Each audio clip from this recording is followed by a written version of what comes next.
Natatandaan mo pa ba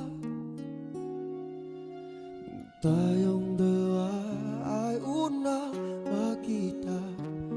Panahon ng kamusmusan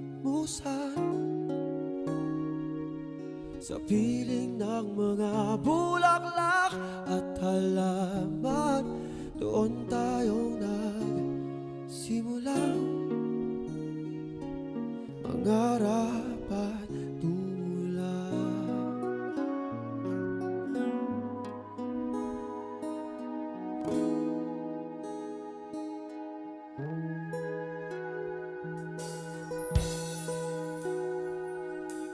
Natatandaan mo pa ba inugit kong puso sa punong mangga at ang inalay